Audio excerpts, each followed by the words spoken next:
Jharkhand ruling party रेन अगुआन को महंगाई बाबूते तालमा सरकार चेतान रे अड़िस को सोदोल लेदा।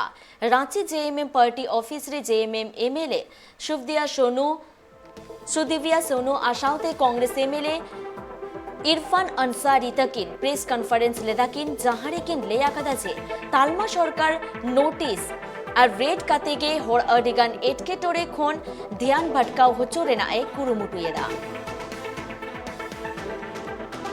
आज हम लोग जेएमएम ऑफिस में कर रहे हैं तो समझता एक दो दिन में हम लोग कांग्रेस ऑफिस में भी करेंगे। मैं ये क्लियर कर देना चाहता हूँ, कांग्रेस पार्टी ऐसे समय में हमारे जो बड़े भाई बड़े जो पार्टी झारखंड मुक्ति मोर्चा के साथ हैं हम लोग।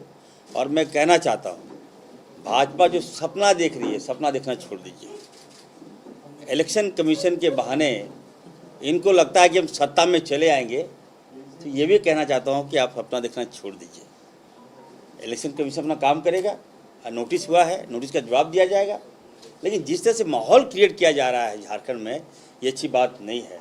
मैं बीजेपी वाले से पूछना चाहता हूँ, आप मुद्दे पे आइए।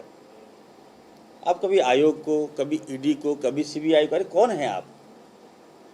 आज महंगाई की मार देख लीजिए, जनता त्राहिमाम कर रही है। पेट्रोल के दाम 110 रुपये हो गए, डीजल के दाम 107 रुपया हो गया, गैस के दाम 1000 रुपया। तो ये बोलने वाला नहीं है, केवल हमें लगता है कि मुद्दे को डाइवर्ट करने के लिए भाजपा ये कर रही है।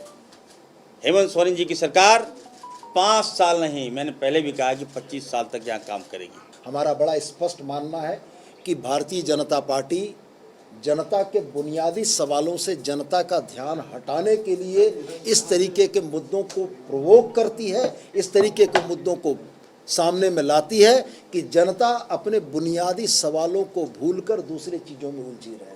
मेरा स्पष्ट मानना है कि लाउड स्पीकर हो या हनुमान चालीसा का विवाद हो, ये जनता के बुनियादी सवालों से जनता का ध्यान भटकाने की कोशिश है। और इसी की पुनरावृत्ति झारखंड में पिछले 20-25 दिनों से आप देख रहे हैं कि जब सरकार ने कोरोना के समय में, हेमंत सरकार ने बेहतर काम किया, गठबंधन की सरकार ने कोरोना में बेहतर काम किया। आज झारखंड के तमाम जो लोग देश विदेश में नौकरियों के लिए जाते हैं, आज उनके संकट के समय में झारखंड माइग्रेंट सेल हमारा पूरी मजबूती से खड़ा है।